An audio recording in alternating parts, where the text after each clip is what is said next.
బాబు ఏదో నోరుంది కదా అని చెప్పగలవు కదా అని మీడియా ముందుకు వచ్చి నువ్వు గంట అరగంట అని మాట్లాడేటువంటి వ్యక్తివి నువ్వు కూడా నా క్యారెక్టర్ గురించి మాట్లాడతావా అంటున్నావు. నీ గురించి అందరికీ తెలుసని.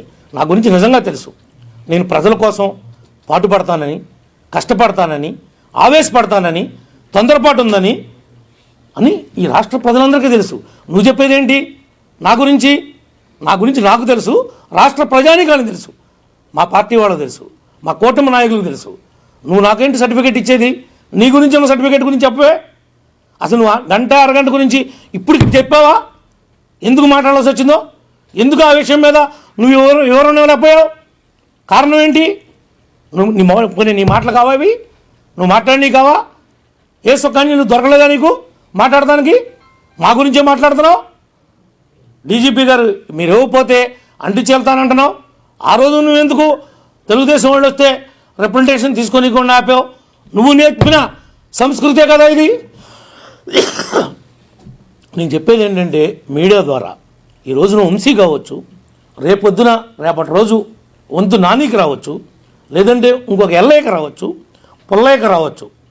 4 రోజులు చట్టాన్ని అమలుపరచటంలో కూటమి వెనక్కుంటే ఉండొచ్చేమో నేను కూడా అంగీకరిస్తున్నా. తొందరపడి దుందుడుకుగా ఏ రకమైనటువంటి చర్యలు చేపట్టడానికి వీల్లేదని ముఖ్యమంత్రి గారు, ఉప ముఖ్యమంత్రి గారు, కేబినెట్ యొక్క వాళ్ళ సహచరులు నిర్ణయాన్ని ఈ ప్రభుత్వం అమలు చేస్తుంది. ఈ ప్రభుత్వం అంటే డీజీపీ గారు కావచ్చు, సిఎస్ గారు కావచ్చు. అంతే తప్ప ఎవ్వడు కూడా తప్పు చేసిన వాడు చట్టం నుంచి తప్పించుకునేటువంటి అవకాశం అనేది ఉండదు అని చెప్పి కూడా ఈ సందర్భంగా మీ అందరికి కూడా మరొక్కసారి తెలియజేస్తా ఉన్నాం.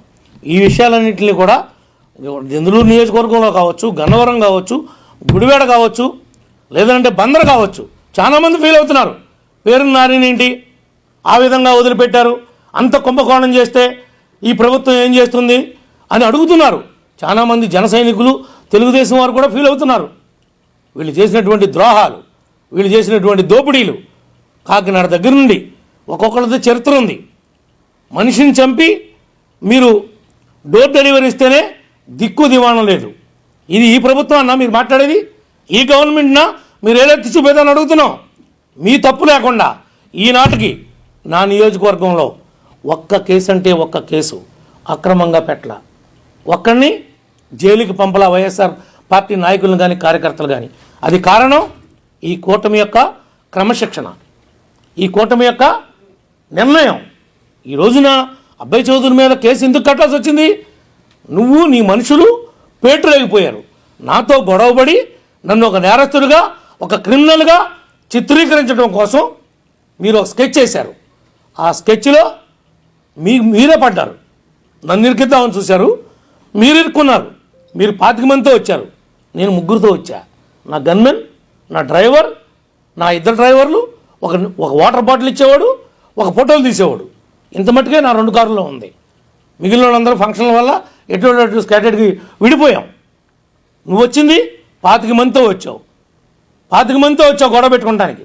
కావాలని వచ్చావు, ఉద్దేశపూర్వకంగా వచ్చావు. నువ్వు కొల్లేరు తాలూకా ఉన్నటువంటి 6 కోట్లు ఎగ్గకొట్టడంలో ఇదొక ప్లాన్. అది ఆ స్కెచ్లోనే నువ్వు ప్రయాణం చేసావు కాబట్టి ఈరోజు నీ మీద కేసు కట్టాల్సి వచ్చింది. అంతే తప్ప నువ్వేంటి, నువ్వు ఒక మాజీ ఎమ్మెల్యేవి. నువ్వు వెళ్తే నీ కారు అక్కడ ఉంటే ఎవడు వెళ్తాకి వెళ్ళేదా? పెళ్ళిళ్ళకి పెళ్ళిళ్ళకి వస్తాకి వెళ్ళేదా? వచ్చావు, దిగావు, నీ కారు ఎక్కడ ఉండాలి? పార్కింగ్లో ఉండాలి. ఎవడొస్తే నువ్వు ముందొస్తే నీ కారు వస్తుంది, నేను ముందొస్తే నా కారు వస్తుంది. నేను వస్తున్నాను నా డ్రైవర్ పెడితే కావాలని ఆ విజువల్స్ చూపిస్తా, మీకు ఇస్తా. మీ మీడియా వాళ్ళు అందరి దగ్గర లేవు. నా కారుకి కెమెరా ఉంది. నా కారు పెట్టిన తర్వాత వాళ్ళ డ్రైవర్ ఏ విధంగా తీసుకొచ్చి కారు పెట్టాడు. ఎవడైతే కళ్యాణ మండపంలో ఉన్నటువంటి సెక్యూరిటీ వాడు 3 సార్లు చెప్పాడు, వాళ్ళు వచ్చేస్తున్నారు, వాళ్ళ కార్లు వచ్చినాయి, కొద్దిగా పక్క పెట్టని. వస్తే రానిమని చెప్పి వస్తే రానిమంటే అది గౌరవం అదా ఇచ్చేది? చదువుకున్నటువంటి సంస్కారం అదా? బూతులు తిట్టావు అనకపోతే గొప్ప పని చేసావు అబ్బాయా, నువ్వు కాబట్టి పెట్టావు అబ్బాయా కార్లు అడ్డాం, శబాష్ నువ్వు వెళ్ళాకే వెళ్తావు అబ్బాయా అని అనమంటావా? ఏంటి మీ ఉద్దేశం? రాంబాబు సమాధానం చెప్పు. రమ్మంటావా? నీ దగ్గరికి, నీ ఇంటికి రమ్మంటావా? నీ ఆఫీసుకి రమ్మంటావా? వచ్చి చెప్తా. నా తప్పంటే చెప్పు, అంతే తప్ప నీకు నోరుందా?